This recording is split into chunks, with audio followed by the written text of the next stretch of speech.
All right, everybody, I hope you are doing good. I wanted to share with you some information about drawing faces before you do the portrait assignment. In the past, I would have maybe done this over a couple class sessions. It's kind of a longer demo because I go into more detail with the advanced students, but I will do my best to make this as concise as I can for you today. So we are going to start with just an oval. And this oval doesn't have to be perfect. I'm just drawing it lightly. Drawing it a few times too. Usually my first line is never the right line, so it's not always correct. We're just using the oval as a guideline. So what I'm going to tell you today is very general. It's obviously going to be so different for different people, and different facial features are going to make a different impact on this, but this is just some general, like approximately where certain facial features fall. So there's a couple different schools of thought in how someone might actually draw the portrait. Some people divide the face into thirds, but I actually do mine into quarters. So I'm going to draw a line right through the center of this oval, and then I'm going to divide it further to a quarter, and then another quarter. All right. So now what I'm going to do is I'm actually going to put the eyes on the center line. So even though when we draw eyes, we usually tend to draw them up higher on the head, if you were to really look at someone, even someone who maybe doesn't have any hair, if you look at the top of their head to their chin, the eyes really fall closer to the center of their head than like the top third. So I'm going to draw just some little dashes here to kind of space out the distance of the eyes. Here's another little trick to remember. The distance between two eyes is the width of another eye. So it's almost like you could be like, there's an eye here, eye here, eye here. It's all kind of equidistant. So I am going to sketch in the shape of an eye.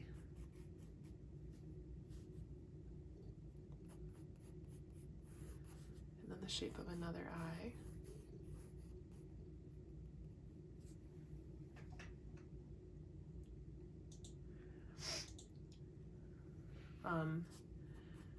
And then I am going to start drawing the rest of the eye.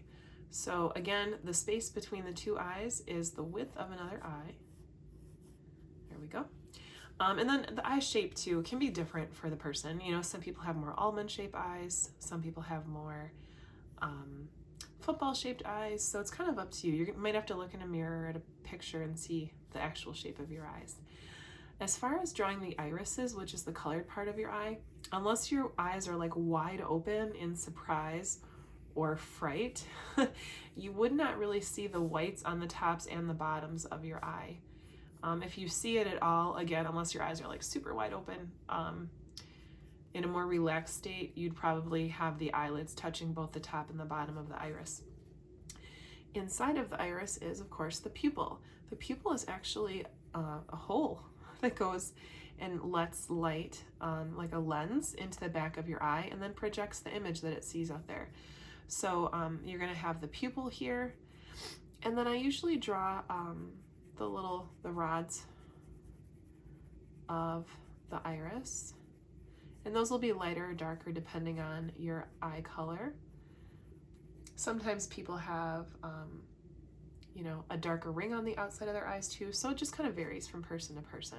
But take a look in a mirror or in a photo and kind of see how yours look. Another thing that's going to vary with the pupil is the shape of the pupil, or the size of the pupil, depending on how much light is being let in to your field of vision. So you generally want to make the pupils appear just a little bit larger. You don't want to make these tiny little dots.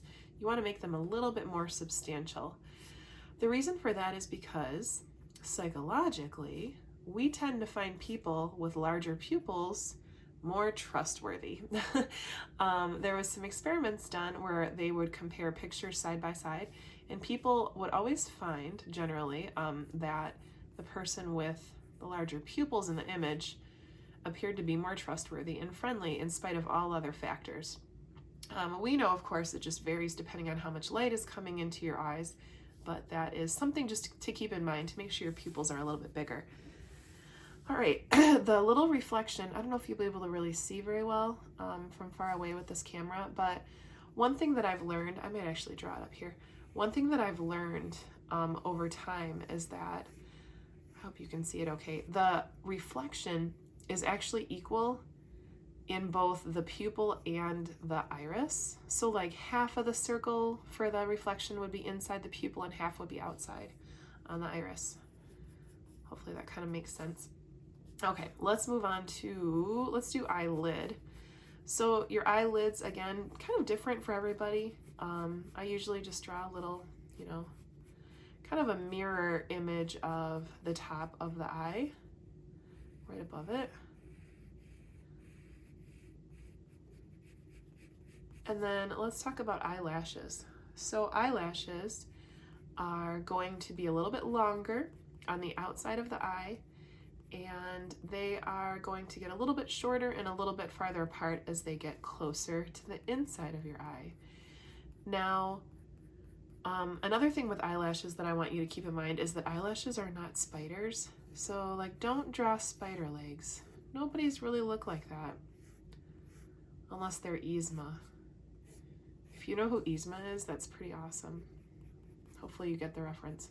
Okay, so they're going to vary in thickness and length, and usually be a little bit longer on the outside. So they don't have to follow like the exact same pattern all the way through.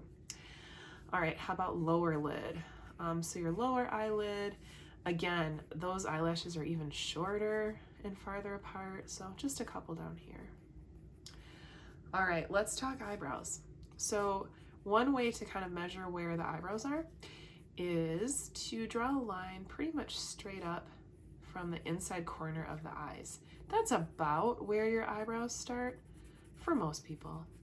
And again, oh man, those arches are different for everybody. You might have to look and see the shape of your arches. Sometimes they are pointed on the outside, totally different. It's a very, very individual thing, eyebrows.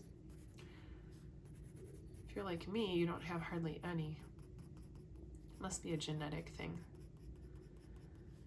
I've never told any classes this, but since we're on video, my brother, that just reminded me, my little brother would always tell people that I burned off his eyebrows in like a science experiment when he was a kid. I don't know why he would say that. I'm gonna ask him if he remembers saying that. Okay, anyway, staying on track here.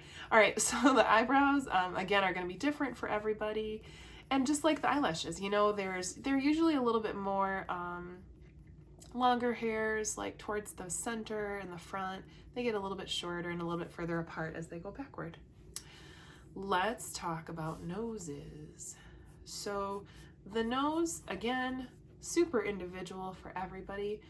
Generally though, we want to use this bottom guideline as a place to kind of set where the nose and the mouth are going to go. So I don't have a great trick for noses. I guess I have a couple. So what I would tell students, and I keep saying this every year, there's got to be a better way to say it, but I think about like that shape of a bird flying out over the water. You know, like you'll do this like tropical landscape, and then we'll do these like V-shaped birds. So it's like a stretched out V-shaped bird with parentheses on each side. It's the best way I can say to explain it. And of course, you know, depending on how much of your nostrils are showing, like you might see more of the nostrils here or less, or maybe this part might be a little wider, or this part might be a little wider or more narrow. It really varies a lot. And then I think we're going to break into a little bit of shading right now, even though it's a little early. But I want to tell you that generally there's not a line, you know, there's no like physical line that creates the nose here. It's really just a change in the plane and a change in shading depending on the planes of your face. So realistically, what you'll see here instead of an actual line is just some deeper shading, because the sides of the nose are going to create a little bit of shadow, and then the tops of the nose, like the bridge of the nose, is going to be a little bit more lightened because of the light hitting it. And you can even continue that shading kind of like under the, I got lots of graphite I picked up with this, so this is a new blending stump too. I like using stuff that's a little bit more worn in. but this is what I had here. Gotta use what I have. So again, doing a little bit of shading here. This is, again, you know, really just dependent on the light hitting the face and not necessarily a very specific line. Another thing that I actually just learned that I think is kind of cool is figuring out how to create the ball of the nose. So like everyone has this kind of like the tip of their nose is almost like a ball. And if you remember way back earlier in the semester, we did those sphere shading worksheets. So if you pick a light source, like let's say the light's kind of coming from up here, if you kind of pretend there's a sphere on the tip of the nose here, and you shade it the same way that you would a sphere on those worksheets, you can do some really nice shading for a pretty realistic nose. It takes some practice. Oh, where did my eraser go? I brought a special pencil up here. Huh, I don't know where it went. It was a LOL doll pencil that had an eraser, and I guess I must have set it down somewhere else. Okay, so so I don't have the eraser to use again, but yeah, you can, you know, erase, like, you can, like, I would probably go back in now since the light's coming from here and probably like lift some of this graphite back off with an eraser because I don't think I want it there anymore. All right, let's go on to, let's do lips next. So now kind of below this 3/4 line are the lips. I always start with the V shape. Everyone has a different, this is another thing that's so unique. You know, everyone has a different shape to this V in their upper lip. And yeah, so I'll start with that, and then I'll actually move on to the middle line. So this is going to be like the line that would be considered like the bottom of the top lip, we can call it. And then I'm just going to kind of indicate like the bottom lip here. So, okay, so anyway, so this is where with the lips, you essentially want this to be your darkest line, whether you're going for a more masculine or feminine face. And I didn't say this at the beginning, but I do try to like keep these kind of neutral or non-binary, but I still end up kind of, you know, doing things in certain directions anyway, kind of naturally, like instinctually. I think just presenting as female myself, I lean toward making more feminine facial features, even though I don't always try to, especially for demos. But yeah, so, you know, make friends with your blending stump here. So here's what I want to kind of show you as far as what happens with the lips and sort of this concept of the masculine or feminine facial features. So if I were to add the line of the lips, you can see where it kind of like appears more feminine. So that's why I'll usually tell people that are drawing a more masculine face, like I wouldn't go too crazy with the outline of the lips. I would keep it kind of minimal and just kind of lightly indicated instead of lining it a lot, because then it just tends to take on a more feminine look. So anyway, so there's the lips. Let's move on to, let's do the sides of the face. So now that I've kind of had the facial features put in place here and it looks like Humpty Dumpty and how I look at it, that oval was just to like give me some guideline. So now I can start changing it like this. That's why I wanted you to draw it light. This is not going to stay here. So now let's look at the actual shape of the face. And again, super different for every person. It really is going to vary the shape of your face. So I'm just kind of sketching it in now, drawing a little bit more of a pointed chin, kind of deepening the jaw a little bit. Again, you know, a more squared jaw and a pointed chin or a little larger chin space generally is typical of more masculine features. So just something to kind of think about depending on what your intentions are. All right, so there's more of a specific outline of the face. And then let me talk really quick before I move on to hair. Let's talk about the neckline. So here's a fun little guideline. If you were to draw a line straight down from the corner of the eye, that would actually be about where your neck starts. Kind of make a pretend line there. Just drop it straight down. That's your neck. I think the shoulders are going to go off the page from the area that you can see. But shoulders, just a heads up, if you end up drawing the shoulders, are about 3 heads wide. Okay, let's talk about facial hair really quick and hair on your head. So up here, we saved this top quarter space because this is where most people have the hair on the top of their head. So if you were to pull your hair straight back and look at your hairline is somewhere above this 3/4 line. Some people have that widow's peak up at the top, kind of a point. That's also a genetic trait. You can look and see if that's what you have. And here's where it's going to get really wild because everybody has a different type of hair. So, you know, I'm going to try to cover everything I can think of. If someone has shorter hair, chances are it's probably coming from the back of the head and coming forward. So you have to kind of look at like the direction of the hair growth. So if someone has short hair that's brushed forward, a lot of the strands are going to be coming backward, coming from the back and moving forward.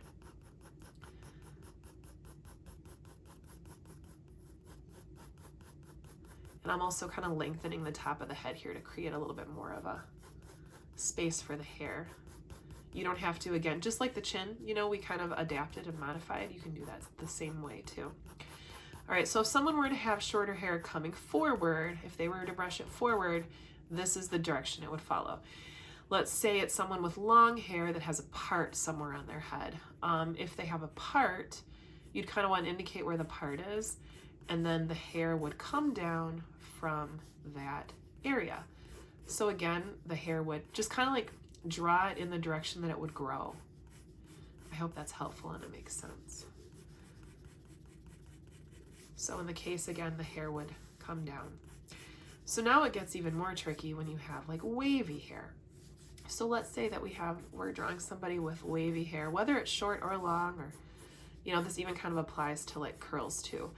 If someone has wavy hair, what I will do is I will kind of like draw sections of it. So yeah, and you know, I'm going to draw different amounts of the wave, you know, maybe different thicknesses to how many strands are in there. If someone has spiraled hair, that's going to be a little more complex, but it's not impossible. All right, so now the best way that I can think of to explain this is to basically just say to draw in the strands. And this is where your shading tool is going to come in handy. You know, you don't have to draw every single little strand here. You can just kind of indicate where it is and then use your blending stuff to blend in some of that hair. Because hair is pretty soft. You know, you don't see a lot of hard lines in hair generally. So the blending stump is going to be your friend here again, if that's the route you're going. I know some of you are probably going to be coloring this too, so that's going to change a few things, but just even, you know, if you're using color too, same thing, you know. And then here's where I'm really going to be missing my eraser. But okay, so when hair bends, when light hits it, like let's pick a light source coming from this way this time, from the right side. When the hair bends, it's going to get a little bit brighter up there. So you could actually use an eraser and kind of erase away some highlights into the hair. And then when it bends backward again, it's going to get a little bit darker again. And then when it bends forward, it's going to hit the light, you know, and again, you can use the eraser to pull out highlights. So there can be like high and low points in the hair that hit the light, or that reflect the light, I should say. I hope that helps. It's a little bit confusing, but I think you got it. I hope I covered most of the different kinds of hair types. If I didn't, let me know and I'll just email me and I can send you a different demo. I should mention ears really quick. So if you can see your ears, I don't draw mine a lot because mine stick out. Yep, it's true, they do. So I don't really practice drawing them a whole lot. But your eyes are approximately like around the top of your eye, or your ears are approximately around the top of your eye down to like your nose, mouth area. So that's also like a variable trait, the size of your ears. And again, I don't really draw a whole lot of these since I don't draw mine. But I'll just kind of show like where the earlobe is here. This thing that I don't know what it's called, but people get it pierced all the time. All right, Do a little bit of shading there. Okay. And then I'm just going to do some details. You know, I'm going to add some shading under the neck, under the jawline. And I also should talk about facial hair and glasses. Oh my goodness, this person is going to have so many different things going on. All right, so facial hair. If you have facial hair, again, varies a lot. If you have kind of like shorter facial hair, I'm sorry, not you. If the person that you're drawing and the variation of your portrait that you're drawing has facial hair, if it's sort of like a recently shaved look, you might have like what they call, I guess, a 5 o'clock shadow. I'm not an expert on this, but you know, you might kind of, even if you're going to draw more facial hair in like a beard or anything like that, you're still going to want to have like the basis for where it grows from drawn in here. So kind of have a darkened area for a little bit of shading. And then again, you know, you're going to have just like the eyebrows almost. I hate to compare facial hair to eyebrows, but I guess it's not that different. You know, it's going to be like small, well, depending on how long it is, but it's going to be like little stubbles of hair here, you know, kind of going in different directions, maybe some dotting to show some pores or some new hair growth. So yeah, so just kind of play around with it, experiment. This is for fun. You know, I want you to try something new. People always struggle with faces. I know mine looks a little silly because I'm trying to cover so many different facial features, but you know, it's, I don't know. I felt like faces were always something I wasn't too bad at, but all my faces also, they kind of look the same. I think faces kind of take on our facial features even if we don't intend them to. All right. So anyway, there's a little bit about some facial hair. Oh, and then glasses. Oh, that's another one. So individual to you. But again, I would definitely use a reference photo and just kind of see where your own glasses lie if you're drawing them. Usually the arm, one of the biggest mistakes I see with students is like they don't have the lens come all the way out to the edge of their face. And then in that case, you know, the arm of the glasses, like you don't really see the part that goes back to your ear necessarily very often, maybe just a little bit of it on the side, but the glasses really usually go out to almost the edge of your face, depending on the size of the frames. So yeah, so that's a little bit about drawing faces. And then another thing just to keep in mind is that you can use that symmetrical graphite transfer tool that we use sometimes, where you take the tracing paper. So like, let's say that your eyes are not the same and it's frustrating you. You can get that piece of tracing paper, place it over your drawing, and then trace it, flip it over, and then rub the other side of it so you can transfer that graphite over.